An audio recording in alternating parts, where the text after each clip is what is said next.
Strange Brew is about presenting an audience with a really good live music experience.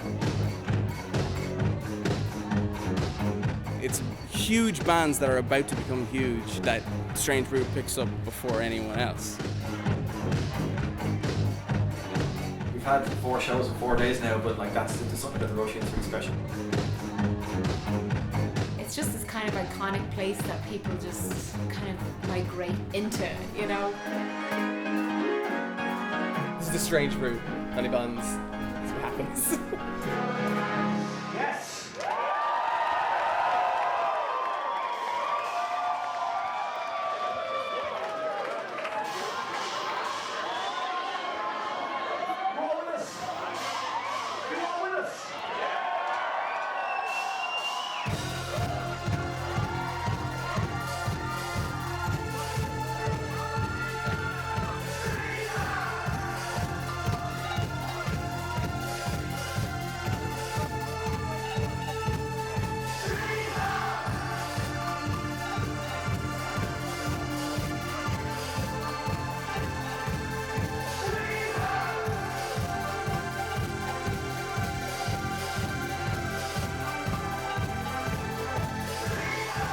Strange Brew started, I think, around 2004. It's at the end of October. It was 666 nights old. I was looking for somewhere to put on, you know, a good indie alternative club night with some live music. And Doc, who owns the Warwick in Salt Hill, very kindly allowed me the use of his room out there. And the Warwick was just a beautiful place. It was amazing. It was a big part of my college life, of one of the most iconic Galway venues. Warwick, yeah. Warwick. There you go. There, that just caps up 50 times we were here when the Warwick was a team. Yeah. When the Roisin hadn't got the late license, and we had so you do a show in the Roisin and then you get into the Warwick then for the nightclub. Back to the Roisin. I remember because like we was playing great tunes and we were up on the dance floor dancing, and then he played one of our tunes and we were like, what do we do? You thought we were like a band. We thought we were a band of James Murphys or something like that. So I started running it there, mainly just as a club night first. I remember the first night there was 680 something people. I'm going to pretend I don't remember, but it was 686 I think.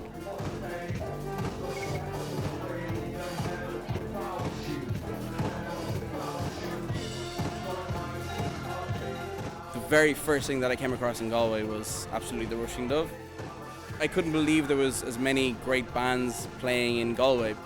And I went to the Roisin to see Fight Like Apes and the Galaxie supporting, which was my very first gig in the Roisin Dubh, and that was a Strange Brew gig.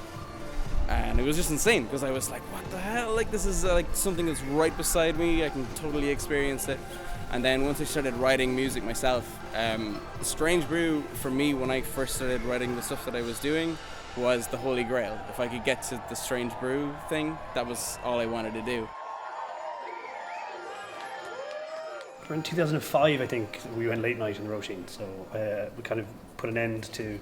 I stopped doing Strange Brew out in the Warwick because obviously it didn't make much sense, and this was our own place here, which I still miss. I still miss doing shows in the Warwick. It was very special.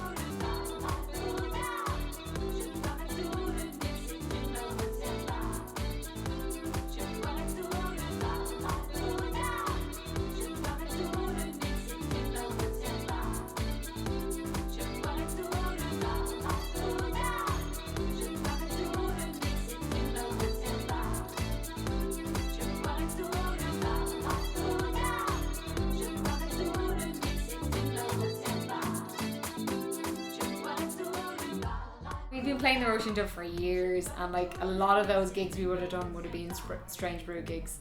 And the first gig I think we done was a Strange Brew gig, and it's just an iconic place in Galway. You know what I mean?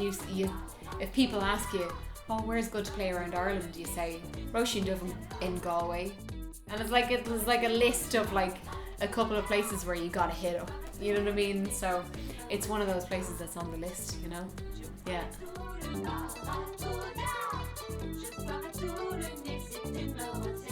lot of the bands that we still deal with now kind of, I feel, grew up with Strange Brew.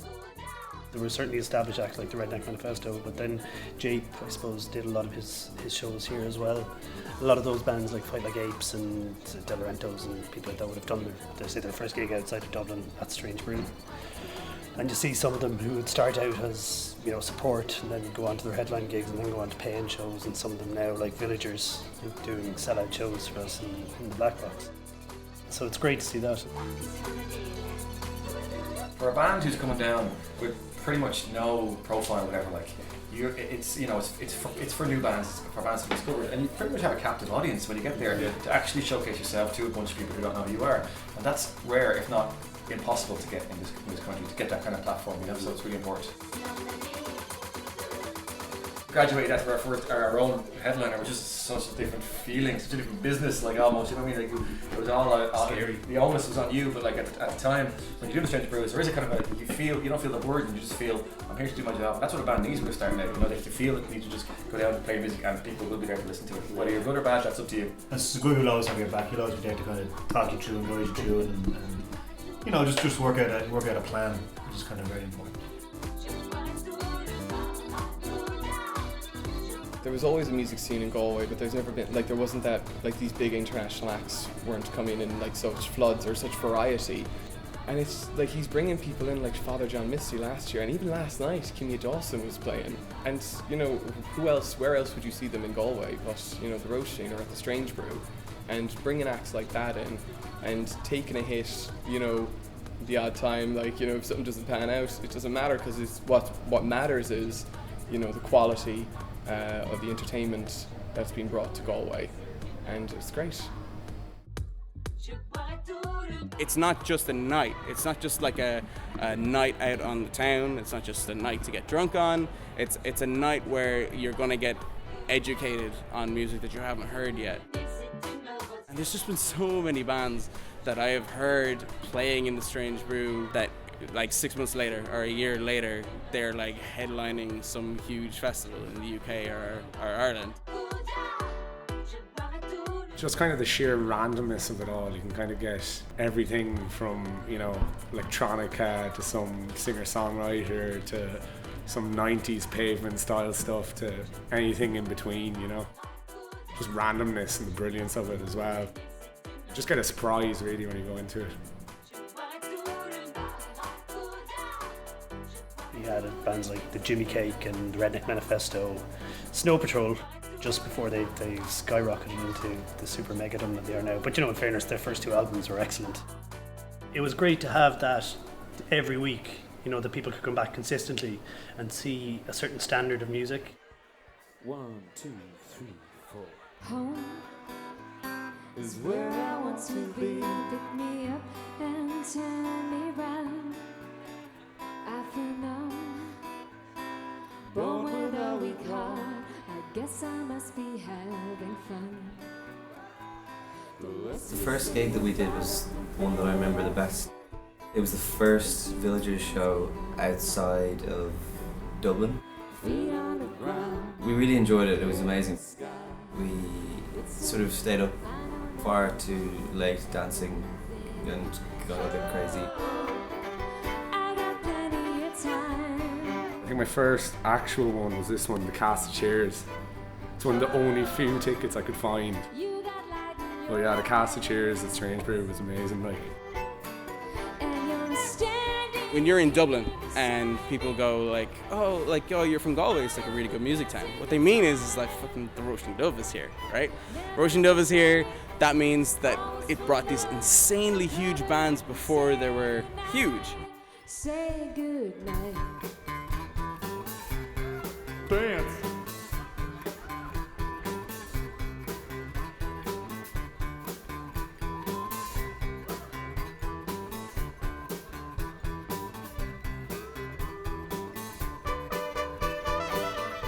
When we were going to plan our little Christmas tour, because we knew we were going to blaze it between Christmas Day and New Year's Eve, our show, it was just like, it was the first on the list. Like, it always is. You know, every tour we did, we had a club here, we had the Galaxie, as we call it, this year here. Every major event in this band's life has been, one has been in Dublin, one has been always been in the Dublin.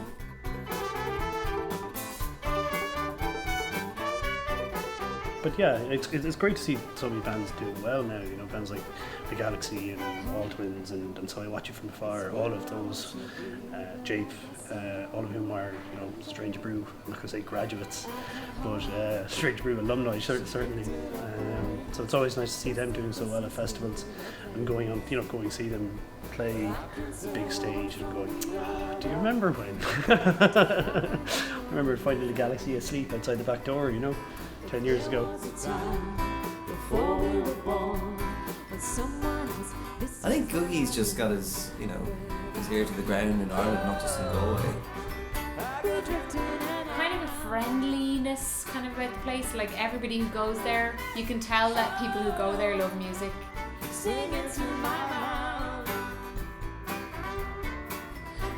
I just remember just dancing, like they're the kind of like after the shows as well, you know, the club. It's my kind of club. You can just dance really stupidly, and like no one's watching. The Roisin Dubh is definitely one we've seen just progress constantly. You know what I mean, and constantly get great bands in. And I think people really appreciate that they can go down to their local kind of gig space and see a deadly band. You know what I mean? It's fantastic to have someone like him in the music scene, because you can tell that he has a passion for music, and whatever kind of music it is, he just has a passion for music. So.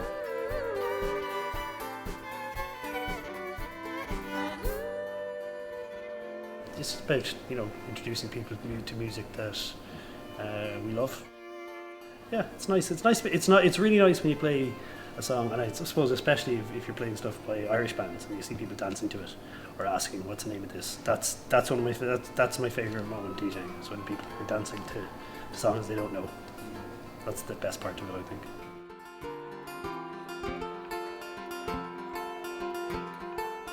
She's in the middle of to fall in love with. Gets tossed around in the audience storm. Hiding out in the thoughts of others. Can keep your hands inside my head. For so long, she's on. The thing with the Roisin is that it's always been from the very, very start, that very first ever gig, it's just like you get so well looked after as a band. That matters, you know. And that really, you don't like. That was the first time anybody was ever kind of friendly and supportive to us. And Especially really if you're on the road as well. Yeah. I wouldn't be playing in Galway if it wasn't for Strange Brew, and if it wasn't for Googie, I wouldn't be performing here at all, because I didn't have any inroads into Galway at all. So for me, it was super important to like perform for him. So that was one of the most important gigs of my life. Like that Googie walked in from the backstage and like saw me play.